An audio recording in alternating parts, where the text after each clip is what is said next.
sebuah pijakan kaitannya dengan tatanan kewahyuan, tatanan badalun thayyibatun wa rabbun ghafur. Petunjuk guru kita berkaitan dengan sebuah tatanan akan banyak rumusan-rumusan yang akan atau meluruskan pada saat kita pemahaman seperti secara umum, tapi kita memahaminya secara spesifik, tapi fungsinya untuk secara umum. Sholat sebagai contoh, sholat itu selama ini kan hanya dibatasi ritualitas 5 waktu. Kalau di Al-Quran sih 3 waktu ya. Kalau hadis yang panjang lebar itu kan 5 waktu, di mana Nabi Muhammad terjadi dialog nyang-nyangan dagang dengan Allah. Kemudian alhamdulillah Nabi Muhammad menang.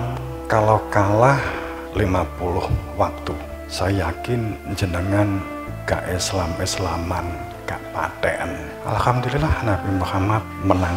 Itu pun atas jasa besar Nabi Musa yang notabene-nya adalah nabinya orang Yahudi. Kini dijikuk gini tok diculik geger.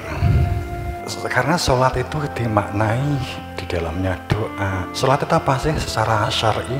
Gampangannya garis besar begini kan, mulai takbiratul ihram baca Fatihah ya kan, sampai salam, memenuhi syarat rukun wajib, begitu kan ya kan. Berarti ngentut pada saat sujud batal enggak?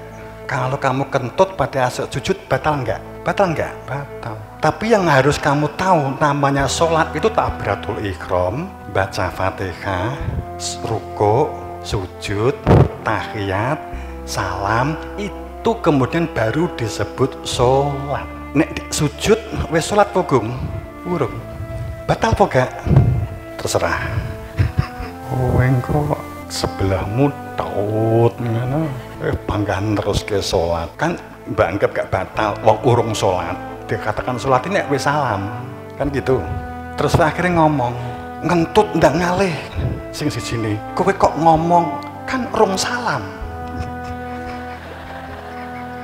Kalau kita ngomong dalam satu tatanan syariat dengan menggunakan fikih, kita akan kebingungan.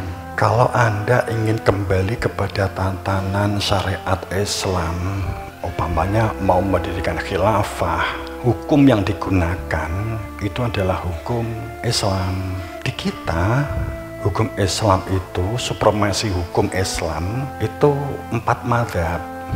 Imam Syafi'i, Imam Hambali, Imam Maliki, Imam Hanafi, kan gitu.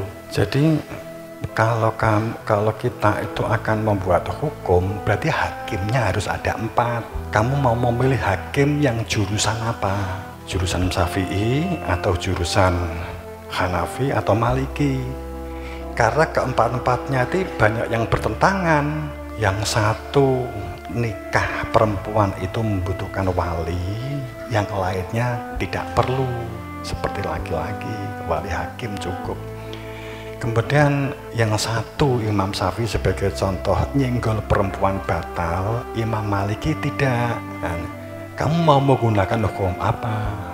Ini hanya catatan pemantik saja. Yang harus Anda pikir untuk menjadi sebuah catatan, Islam itu berkuasa selama 500 tahun dalam sebuah sistem kebanian.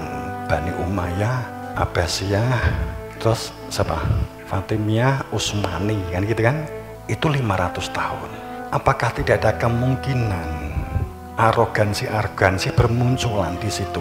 Karena menguasai single factor, Romawi runtuh, Persia runtuh. Apa yang terjadi? Sehingga hukum itu disesuaikan semuanya karena yang menerbitkan supremasi hukum itu adalah khalifah Islam.